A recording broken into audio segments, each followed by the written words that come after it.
মহাভারতের কথা অমৃত সমান প্রবীর চ্যাটার্জি বলে শোনে পুণ্যবান। নমস্কার আপনাকে। মহাভারতের কথার চতুর্ত্রিংশাধিকশতম পর্বে আপনাকে স্বাগত। এর আগের পর্বে শুনছিলাম কৃষ্ণ জরাসন্ধের আক্রমণ থেকে মথুরাকে রক্ষা করার জন্য বলরামকে সঙ্গে নিয়ে মথুরা ছেড়ে পালাচ্ছেন। পরশুরামের পরামর্শে তিনি গিরি দুর্গের সুবিধে খুঁজে আশ্রয় নিচ্ছেন গোমন্ত পর্বতে। জরাসন্ধের বাহিনী গোমন্ত পর্বতের নিচে আগুন লাগিয়ে দিচ্ছে। কৃষ্ণ বলরাম আগুন বাঁচিয়ে বেরিয়ে আসছেন। জরাসন্ধ বা কৃষ্ণ কেউই কারোর বাহিনীকে হারাতে পারছেন না। যখন যুদ্ধ শেষ হলো এবং কেউই জিতলেন না, তখন কৃষ্ণ ফিরে গেলেন মথুরায় এবং জরাসন্ধের বাহিনী ফিরে গেল মগধে। মথুরায় ফিরে যাবার আগে কৃষ্ণ এসে উপস্থিত হলেন করবীরপুরে। নিজেকে বাসুদেব বলে দাবি করা সেই রাজা শৃগালের মুখোমুখি হলেন তিনি। শৃগাল বলেছিলেন, হয় আমি এই পৃথিবীতে বাসুদেব নামে বেঁচে থাকব, নয়তো তুমি বাসুদেব হয়ে বেঁচে থাকবে। শৃগাল রাজার আশা নির্মূল হয়ে গেল। তিনি কৃষ্ণের হাতে মারা গেলেন এবং বিচক্ষণ কৃষ্ণ শৃগালের পুত্রকে করবীর রাজ্যের রাজাসনে অভিষিক্ত করে বলরামের সঙ্গে ফিরে এলেন মথুরায়। মগধ থেকে মথুরা অথবা মগধ থেকে মথুরা ছাড়িয়ে অন্যত্র গিয়ে কৃষ্ণকে পর্যুদস্ত করার যুদ্ধটা মোটেই ঘন ঘন করা যায় না।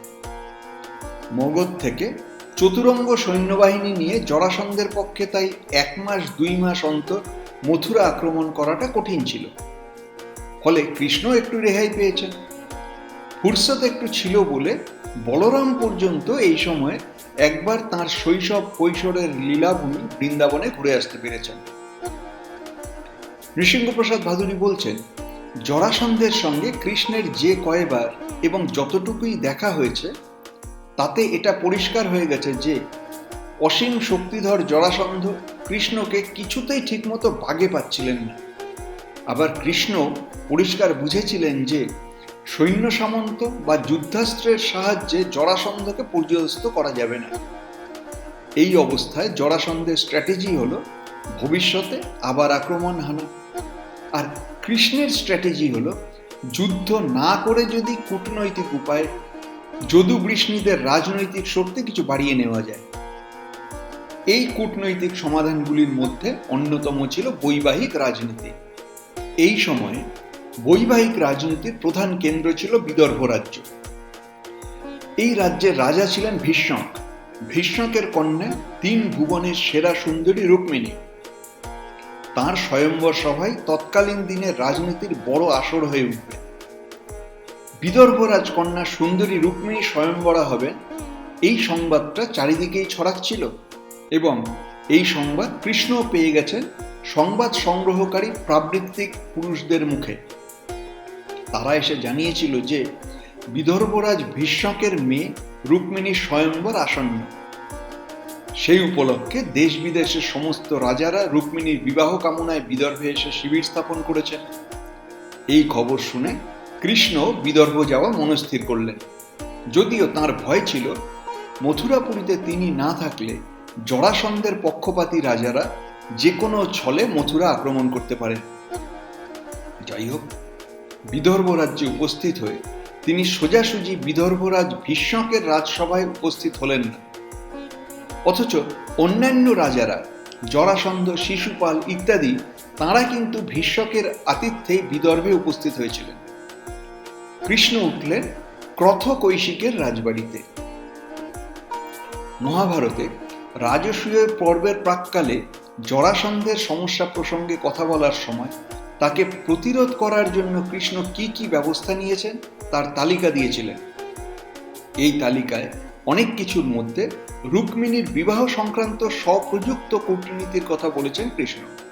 কৃষ্ণ জরাসন্ধের বলিয়ান মিত্রশক্তির নাম বলেছিলেন যুধিষ্ঠিরের কাছে। কৃষ্ণ বললেন, গোটা ভারতবর্ষের 1/4 ভূমির রাজা হলেন মহারাজ ভীষ্মক। শক্তিতে তিনি এতটাই প্রসিদ্ধ যে তাঁকে দেবরাজ ইন্দ্রের বন্ধু বলে লোকে খাতির করে। সবচেয়ে বড় কথা, তিনি যদু বৃষ্ণী গোষ্ঠীর অন্যতম একজন। তিনি ভোজবংশীয়। ভীষ্মক ছিলেন ভোজকুলের জাতক, অর্থাৎ 18টারও বেশি যে যদু বৃষ্ণী অন্ধ কুকুরদের কুলসঙ্গ ছিল, ভোজ গোষ্ঠী তাদের অন্যতম। স্বয়ং কংস, উগ্রসেন এরা সবাই ভোজ গোষ্ঠীর মানুষ ছিলেন। এখানেই কৃষ্ণ ভেবেছিলেন বিদর্ভরাজ ভীষ্ম তাঁর জ্ঞাতিগোষ্ঠীর মধ্যে পড়েন এবং দক্ষিণ রাজ্যে তাঁর মতো শক্তিশালী রাজা আর কেউ নেই। অতএব বৈদর্ভ ভীষ্মকের কন্যার সঙ্গে বিবাহ হলে তিনি যেমন একদিকে এক শক্তিশালী রাজার সহায়তা পাবেন, তেমনি বৈবাহিক সম্বন্ধ ঘটার ফলে ভীষ্মক জরাসন্ধের পক্ষ ছেড়ে কৃষ্ণের পক্ষেই কাজ করবেন, এমন একটা কূটনৈতিক আশা ছিল কৃষ্ণের মনে। কিন্তু এই বিবাহের পথ যে তত মসৃণ ছিল না, তা আমরা মহাভারতের সূত্র এবং কিছু পুরাণ থেকেই বুঝতে পারি। প্রাচীন বিদর্ভ রাজ্যের এখনকার ভৌগোলিক নাম বেরার। বিদর্ভের প্রাচীন রাজধানীর নাম কুন্ডিন বা কুন্ডিনপুর। রুক্মিণীর পাণিপ্রার্থী রাজারা ভীষ্মকের নিমন্ত্রণে কুন্ডিনপুরে এসে উপস্থিত হয়েছেন। কিন্তু হরিবংশের তথ্য অনুযায়ী কৃষ্ণ সোজাসুজি কুন্ডিনপুরে না এসে ক্রথকৈশিকের রাজ্যে এসে উপস্থিত হলেন। ক্রথকৈশিকের রাজ্য ঠিক কোন জায়গায় বলা না হলেও বোধহয় এটা বিদর্ভ দেশের ভেতরেই। বিদর্ভরাজ ভীষ্মক এতটাই শক্তিশালী রাজা ছিলেন যে তিনি ক্রথকৈশিকের রাজ্য এবং পাণ্ড্য রাজ্য জয় করে নিয়েছিলেন। এই ক্রথকৈশিকও যদু বংশেরই এক শাখায় জন্মগ্রহণ করেছিলেন এবং তাঁদের পুত্রেরা চেদি রাজ্যে প্রতিষ্ঠিত হয়েছিলেন। নৃসিংহপ্রসাদ ভাদুরী অনুমান করেছেন যদুবংশীয় ক্রষ্টুর ধারায় জ্যামঘ নামে এক রাজা ছিলেন। তাঁর স্ত্রী শৈব্যার পুত্র ছিলেন বিদর্ভ। এই বিদর্ভের পুত্রদ্বয় হলেন ক্রথ এবং কৌশিক। এরা বিদর্ভেই রাজত্ব করতেন এবং ভোজ রাজন্যেরা যেহেতু সংঘ শাসনে বিশ্বাস করতেন, অতএব এরা দুজন বিদর্ভ রাজ্যেরই কোনো বিশেষ অঞ্চলে নিজেদের গোষ্ঠী শাসন কায়েম করেছিলেন। তবে পরবর্তী সময় ক্রথকৈশিকদের গোষ্ঠীভুক্ত অঞ্চলের ওপর নিজের অধিকার স্থাপন করেছিলেন বিদর্ভরাজ ভীষ্ম। তবে অন্যান্য ক্ষেত্রে বিজয় লাভের মধ্যে যে দণ্ড প্রয়োগ এবং আক্রমণের শক্তি প্রদর্শনী থাকে, এক্ষেত্রে তা ছিল না। এখানে হয়তো সংঘ শাসনের পরম্পরার মধ্যেই মহারাজ ভীষ্ম নিজস্ব রাজনৈতিক বুদ্ধিতে ক্রথকৈশিকের রাজনৈতিক গুরুত্ব কমিয়ে দিয়েছিলেন। ফলে ভীষ্মকের সঙ্গে ক্রথকৈশিকের মুখ দেখাদেখি বন্ধ হয়নি বটে, তবে মনে মনে একটা শত্রুতা ছিল। মহাভারতের কথা অমৃত সমান প্রবীর চ্যাটার্জি বলে শোনে পুণ্যবান। আপনাকে জানিয়ে রাখি, আমি শুধুই কথক ঠাকুর নই, আমি একজন মিড লাইফ ট্রান্সফরমেশন কোচ। আমার মিশন হলো 1,00,000 জন 40 পুরুষকে ভালো ভাবা, ভালো বলা এবং ভালো দেখানো শিখিয়ে তাদের জীবন বদলাতে সাহায্য করা। এই কাজ সংক্রান্ত আমার অন্য ইউটিউব চ্যানেলের ভিডিও দেখুন। মিড লাইফ মানে ক্রাইসিস নয়, মিড লাইফ মানে ট্রান্সফরমেশন। নৃসিংহপ্রসাদ ভাদুরী বলছেন, রুক্মিণীর স্বয়ংবর সংবাদ বাতাসে রটা মাত্রই বিদর্ভরাজের কুন্ডিনপুরে যে রাজাদের সমাজ বসেছে, কৃষ্ণ সেখানে এসে উপস্থিত হননি। তিনি এসে ক্রথকৈশিকের অন্যতম কৈশিকের গৃহে উঠেছেন। তার মনে কি আছে এখনই তা বোঝবার উপায় নেই বটে, তবে এই স্বয়ম্বর ঘিরে যে রাজনৈতিক যোগ বিয়োগ চলছে, তিনি তার একটা আঁচ করতে বিদর্ভ রাজ্যের মধ্যেই অন্য এক ব্যক্তিত্বের গৃহে এসে উঠেছেন এবং সে গৃহ এমনই যে সেখান থেকে বিদর্ভ রাজধানীর অন্তর্গত উত্তেজনার আঁচটুকুও পরিমাপ করা যাবে, অথচ কৃষ্ণের নিজের আচরণ সম্বন্ধে একটা সংশয় সৃষ্টি হবে। আলোচনাও হবে তাঁকে নিয়ে। তিনি কংসহন্তা এবং যেভাবেই হোক তিনি মগধরাজ জরাসন্ধের উদ্দাম আক্রমণ ঠেকিয়ে রেখেছেন, অপিচ জরাসন্ধ এখনো তাঁকে কিছু করতে পারেননি। সেকালের দিনে রাজকীয় প্রথা মতো স্বয়ম্বরের খবর নিয়ে এবং নিমন্ত্রণপত্র নিয়ে রাজ্যে রাজ্যে যে দূত যেত, তেমন কোনো দূত ভীষ্মকের কাছ থেকে মথুরাপুরীতে আসেনি। কেননা মগধরাজ জরাসন্ধ যাকে প্রধান শত্রুর মধ্যে গণ্য করছেন এবং পূর্বে যিনি সপুত্রক জরাসন্ধের মথুরাক্রমণের অন্যতম সহায় হয়ে কৃষ্ণের বিরুদ্ধে যুদ্ধ করতে গেছেন, সেই ভীষ্মক এখন কোন মুখে জরাসন্ধের বিরুদ্ধতা করে কৃষ্ণকে দূত পাঠিয়ে নিমন্ত্রণ করবেন, নিজ কন্যার স্বয়ম্বরের সংকেত দিয়ে? জরাসন্ধ বেঁচে থাকতে এই সাহস ভীষ্মকের ছিল না। অথচ অন্যান্য রাজাদের তিনি ঠিকই নিমন্ত্রণ করতে পেরেছেন। এবং তাঁরা সব এসে গেছেন রাজধানী কুন্ডিনপুরে। কৃষ্ণ সোজাসুজি কুন্ডিনপুরে এলেন না, অনিমন্ত্রিত অবস্থায় আসবেনই বা কেন? তিনি এলেন কৈশিকের বাড়িতে। সেই কৈশিক যিনি বিজিতের দুঃখ, ক্রোধ, অক্ষমা বহন করেন ভীষ্মকের রাজ্যের প্রতি, ভীষ্মকের প্রতি। কৈশিক ক্রথের বাড়িতে কৃষ্ণ আসা মাত্রই ভীষ্মকের রাজধানীতে সম্মিলিত রাজ সমাজের কাছে খবর চলে গেল।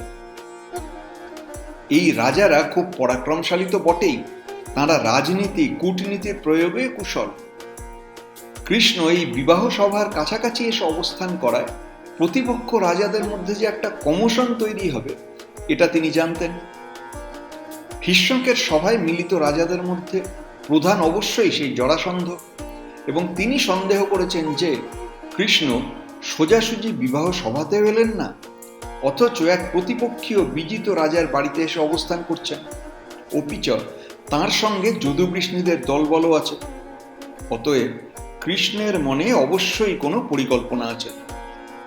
জরাসন্ধ মনে করেন কৃষ্ণ অবশ্যই রুক্মিণীকে লাভ করার চেষ্টা করবেন এবং হয়তোবা সেই কারণে যুদ্ধ লেগে যাবে। এইবার জরাসন্ধ অন্যান্য রাজাদের উদ্দেশ্যে একটা ছোটখাটো বক্তৃতা দিয়েছেন। তিনি রাজাদের সভা বসিয়ে কৃষ্ণের উদ্দেশ্য সম্বন্ধে আশঙ্কা করছেন। বলেছেন, কৃষ্ণকে যদি মেয়ে না দেওয়া হয় অথবা তিনি যদি রুক্মিণীকে না পান, তবে একটা গণ্ডগোল অবশ্যই লাগবে এবং কৃষ্ণ জোর করেও হয়তো রুক্মিণীকে নিয়ে যেতে চাইবেন। জরাসন্ধের অনুগামী অন্য এক রাজা সুনীত জরাসন্ধের মত সমর্থন করে বলেছেন, এই স্বয়ম্বর মহোৎসবে যে কোনো যুদ্ধের সম্ভাবনাটাই অত্যন্ত দোষের কথা। সেখানে কৃষ্ণ যে কাছাকাছি উপস্থিত হয়ে এই যুদ্ধের সম্ভাবনা তৈরি করেছেন, এটা অন্য রাজাদের কাছে অত্যন্ত খারাপ ব্যাপার বলে মনে হচ্ছে।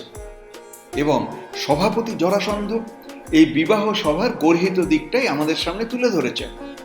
করুষ দেশের রাজা দন্তবক্র বললেন, কৃষ্ণ এখানে এসেছেন তো কি হয়েছে? ভীষ্মক রাজার মেয়ে স্বয়ম্বরা হবেন, সেখানে কন্যা লাভের জন্য আমরাও এসেছি, কৃষ্ণও এসেছেন, তাই এতে এত শোরগোল করার কি হলো? এতে দোষও নেই, গুণও নেই।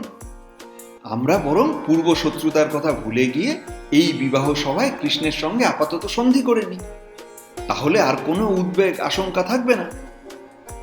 সুনীত, দন্তবক্র এইসব পরাক্রমী রাজাদের মুখে এমন নিস্তরঙ্গ কথা শুনে প্রতিবাদে মুখর হলেন সৌভপতি শাল্য। ইনি হলেন সেই শাল্যরাজ যিনি যুবক বয়সে কুরুবৃদ্ধ ভীষ্মের হাতে পরাজিত হয়েছিলেন। শাল্যরাজ কট্টরপন্থী মানুষ, তিনি জরাসন্ধের হৃদয় বোঝেন। তিনি সুনীত এবং দন্তবক্রের বক্তব্য উড়িয়ে দিয়ে বললেন, তাহলে কি আমরা সব কৃষ্ণের ভয়ে অস্ত্রশস্ত্র রেখে দিয়ে তার সঙ্গে সন্ধি করে কম্পিত হৃদয়ে বসে থাকব? নিজেদের শক্তির ওপর ভরসা না রেখে আপনারা শত্রু স্তুতি করে বেড়াচ্ছেন। বড় বড় রাজাদের বংশে জন্মে এই কাপুরুষতা কি আপনাদের মানায়? শাল্যরাজ কৃষ্ণের অলৌকিকতার কথা মেনে নিয়েই বললেন, হ্যাঁ শুনলাম তিনি নাকি বিষ্ণু, তিনি নাকি নারায়ণ, তো তাই বলে আমাদের ভয়ে মরে যেতে হবে নাকি? একথা মনে রাখবেন, মরার সময় না এলে কেউ মরে না। অতএব বিষ্ণু নারায়ণের হাজার রকমের ক্ষমতা মাথায় রেখেও আমি মনে করি আমাদের যুদ্ধের জন্যই চেষ্টা করা উচিত। তবে শেষ কথা আপনারাই বলবেন। আমার মনে হয় কৃষ্ণ এখানে যুদ্ধ করার জন্য আসেননি। সুন্দরী রুক্মিণী স্বয়ম্বরা হবেন, স্বয়ম্বর সভায় যাকে তার পছন্দ হয় তিনি বরণ করুন তাকে, রুক্মিণী তাঁরই পত্নী হবেন। মাঝখান থেকে আমরা এত ঝগড়া বিবাদ আলাপ আলোচনা করে মরছি কেন? বিদর্ভরাজ ভীষ্ম সমবেত কৃষ্ণ বিরোধী রাজ সমাজের উত্তেজনা হৃদয়ঙ্গম করে অদ্ভুত একটা আচরণ করলেন। তিনি দেখলেন জরাসন্ধপন্থীরা মনে যতই কৃষ্ণ বিরুদ্ধতা রাখুন, আপাতত তাঁরা খুব কঠিন কথা বলছেন না। বিশেষত স্বয়ম্বর সভার রেওয়াজ অনুযায়ী একটু গণতান্ত্রিক ব্যবহারও করছেন তারা। ভীষ্ম এই সুযোগটুকু নিলেন। তিনি নিমন্ত্রণ না করা সত্ত্বেও কৃষ্ণ এসে তাঁরই বিজিত সামন্ত নৃপতির ঘরে উঠেছেন, অতএব তাঁকে যে একটু রেয়াত করা দরকার সেটা বুঝেই ভীষ্মকের একটু আত্মগ্লানি হল। ভীষ্ম ঠিক করলেন অন্তত তাঁর রাজোচিত সৌজন্যটুকু বোঝানোর জন্যই কৃষ্ণের সঙ্গে একবার দেখা করা দরকার। তারপর কি হলো? সে গল্প শুনুন মহাভারতের কথার পঞ্চত্রিংশাধিক শতম পর্বে। মহাভারতের কথা অমৃত সমান প্রবীর চ্যাটার্জি বলে শোনে পুণ্যবান।